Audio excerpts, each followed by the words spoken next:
Your immune system can make or break you. So, here are strategies to get the best out of your immune system and your life with the ultimate goal of being better, stronger, faster, smarter every day and in every way. I'm Dr. Bobrakowski, wellness transformation expert for over 3 decades. I've treated every demographic you could imagine, from world champions from every major professional sport as well as the other end of the spectrum. I've also taught over 10,000 hours of seminars to doctors on over 6 different continents. I'm a big fan of keeping track of what's new and exciting. And this is a world renowned immunologist. His son asked him, Dad, should I become a doctor? He said, No, no, son. AI is replacing doctors. Well, I'm not really sure that that's true.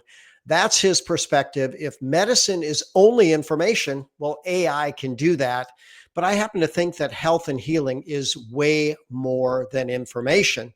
So, will AI replace doctors? Well, I like this statement. It won't replace doctors. However, it will replace doctors that don't use AI because it can be a very valuable tool, but it cannot replace touch, empathy, love, that kind of loving, healing energy, community, personalized guidance, the things that people come to me for. So, are you getting that from your doctor? If not, maybe you need a different doctor. When you start looking at balance or imbalance of the immune system, that immunologist says that our immune system is flawed in its design, that it probably does more harm than good in today's environment. You know what? I don't agree. When you start looking at immune misfires, we have these things called autoimmunity, we have these cytokine storms, and we'll look at those in terms of causes of death, but they're very, very minor compared to immune failure, which would be infection, which, by the way, AI estimates that kills 13.7 million people around the world. Cancer, about 10.4 million. That's where the immune system is not killing bad cells. But too much attack, hey, cytokine storm, they say about 300,000 a year. During COVID, there was a little more of that. We'll look at what can cause that. And autoimmunity, it's a factor in a lot of deaths, but the direct cause, they say about 450,000 a year. So when you look at people that died of COVID, they had different types of comorbidities that set them up for this cytokine storm, this immune activation. Some people think of anaphylactic shock. You get a shot to stop that. Cytokine storm is similar. But if you're diabetic, have high blood pressure, have heart disease, kidney issues, if you're obese, if you have lung issues, or cancer, these are things that predispose you to the cytokine storm. And autoimmunity doesn't just happen. You're not born with it. If you have some type of infection, some type of problem with your gut, some type of toxin exposure, extreme chronic stress, poor diet, there are some genetics that can lead to increased risk, but they don't trigger the autoimmunity. And even hormone imbalance can do it. By the way, you start thinking of genetics. Celiac disease is considered a genetic issue.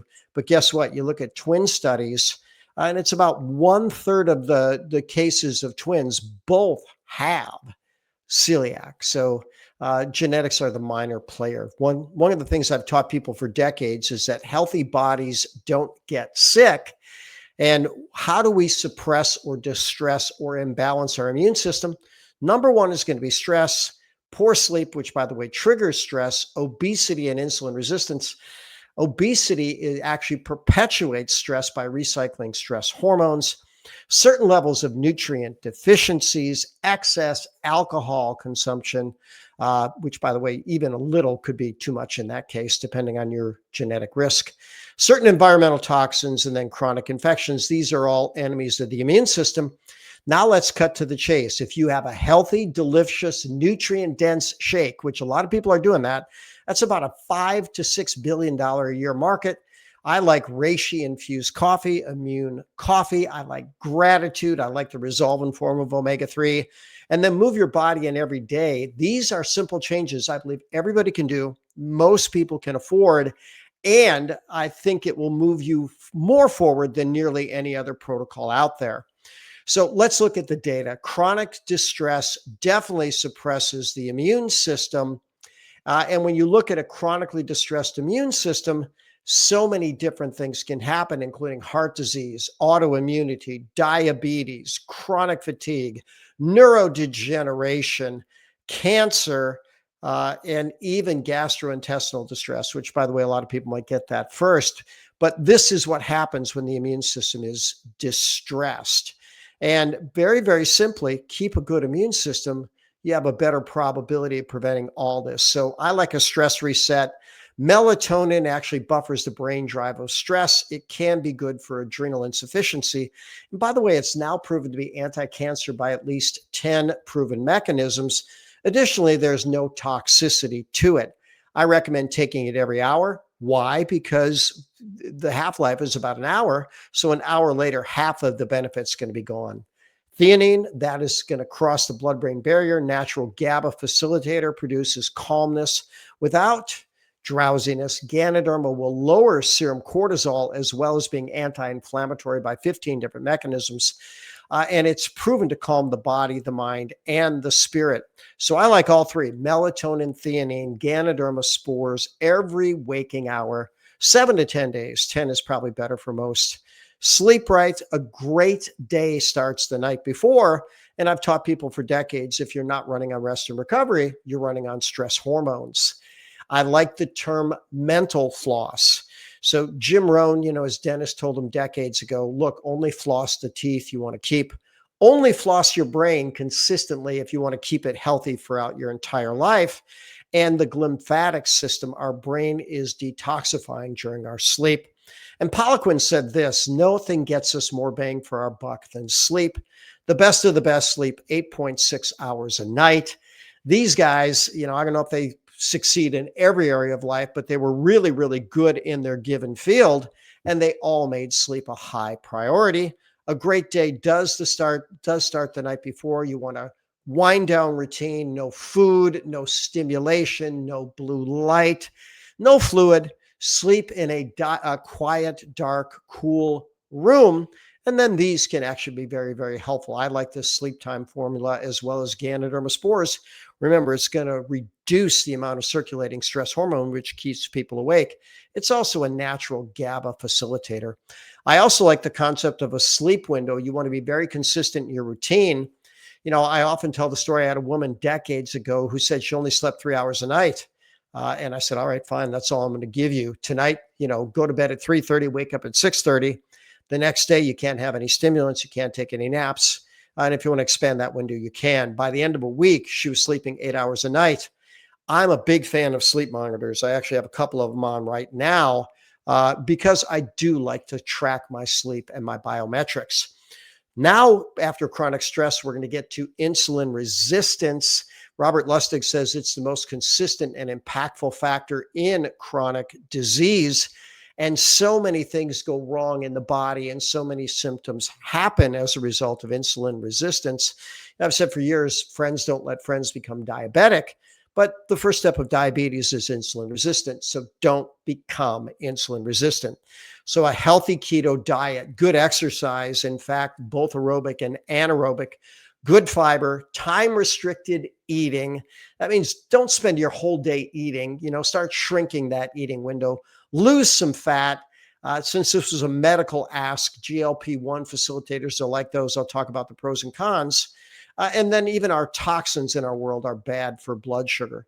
But a healthy keto diet is going to be lean meats, non-starchy vegetables, not high glycemic index fruits. And these two products, Control, which is for cravings, and Sweet Balance, which, by the way, is for neuroinflammation, collectively can significantly reduce cravings. And then I do like the carnivore diet, where 92% of diabetics were able to eliminate insulin. Now, obviously, they weren't type 1. They didn't destroy their pancreas. They could still make it. But carnivore was very good for them. I've told people for years, if you want carbs, earn them through training hard. And then, by the way, you can always have dessert if you have good protein, good fat. Don't eat too much of it. But a sugary snack is going to be bad. That'll really buffer or really create insulin spike. Carbs should be eaten alone only after intense physical exercise.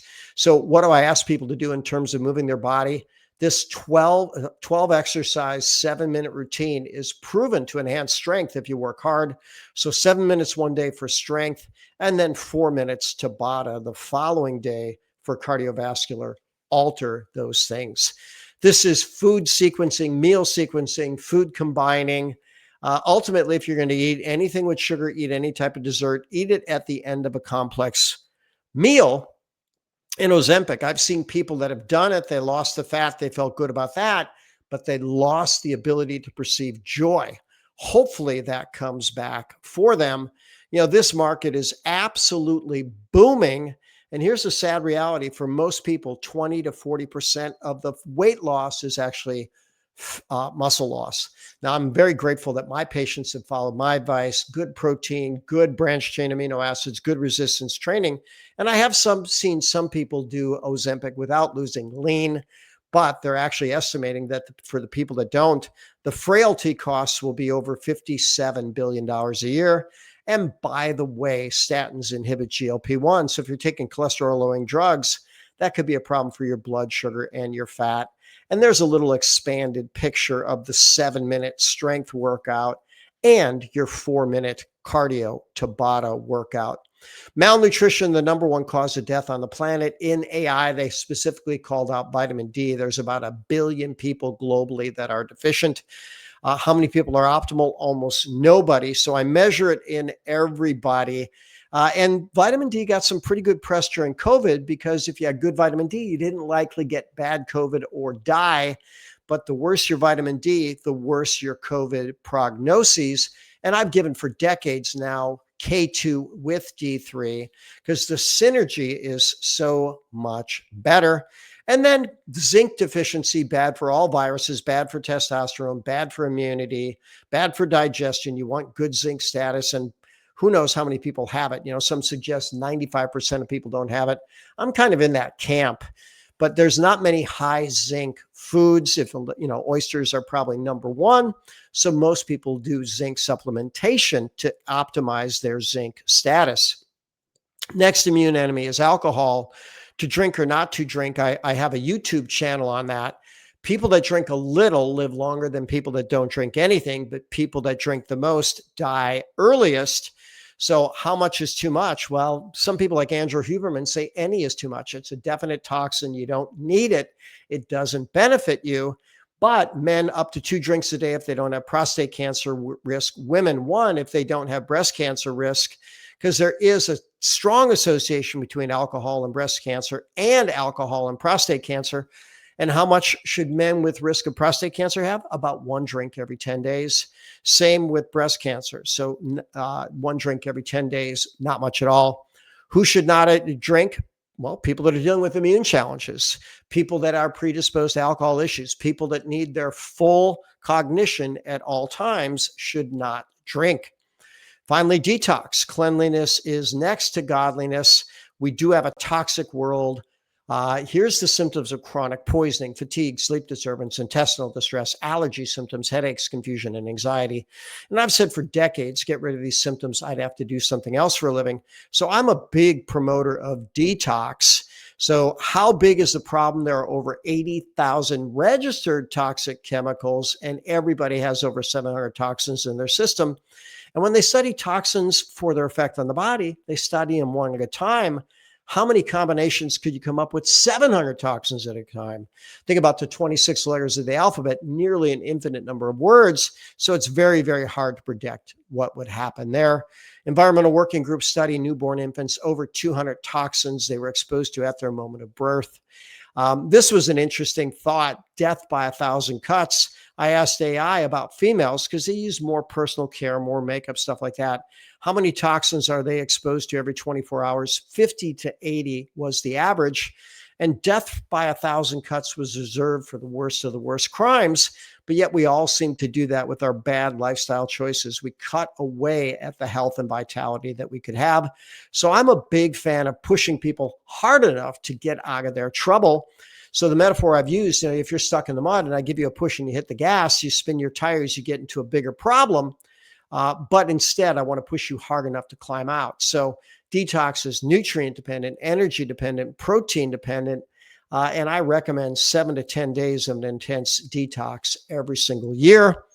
Finally, what about chronic infection? Dr. Walter Schmidt passed a few years ago. Brilliant guy. But he said, whenever there's a challenging case that doesn't seem to respond, look for heavy metals. We all have those. They're not a problem for all of us, but we all have them. Food reactions. If we have a leaky gut, we can be reactive to almost anything, and most of us have a leaky gut. And then finally, stealth infections. Why is your body not clearing these infections? We fix that, we're going to be okay.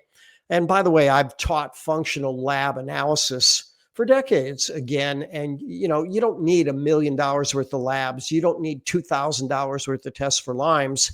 Let's look at what's called a complete blood count with differential and a comprehensive metabolic panel. I promise you, knowing how to read that gets us more information than many people would get, many doctors would get with thousands of dollars worth of tests where they don't know how to integrate the value. And I even teach doctors what I was taught about the ratio of white blood cells. And a memory aid, Never Let My Engine Blow 603830. The first letters of Never Let My Engine Blow represent the first letters of neutrophils, lymphocytes, monocytes, eosinophils, basophils, the top 5 immune cells.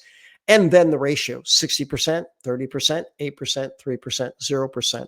Now, I do realize that adds up to 101. Maybe go 60, 30, 8, 2, 0 or 60, 30, 7, 2, 1, right? Different ways to get there, but that's a good approximation. So in summary, how are we going to get healthy? Reach out to me for a healthy shake, a nutrient-dense shake, a detox shake that actually tastes good. We can mix in other nutrients that are plant nutrients that give it good color, good flavor. We can make it taste like a dreamsicle. Talk to me about Reishi infused coffee. This is my favorite way to consistently and easily enhance my immune system multiple times a day. I like the resolving form of omega-3. And by the way, that woman drinking that coffee, she's grateful because gratitude's good for the immune system. And then exercise every single day. Reach out to me if you want to learn about carb reduction and craving reduction over the holidays. And scan this barcode if you want to know what's coming in my future for health talks. And as always, I'm Dr. Bob Rakowski, absolutely knowing that we can all be happy, healthy, and successful.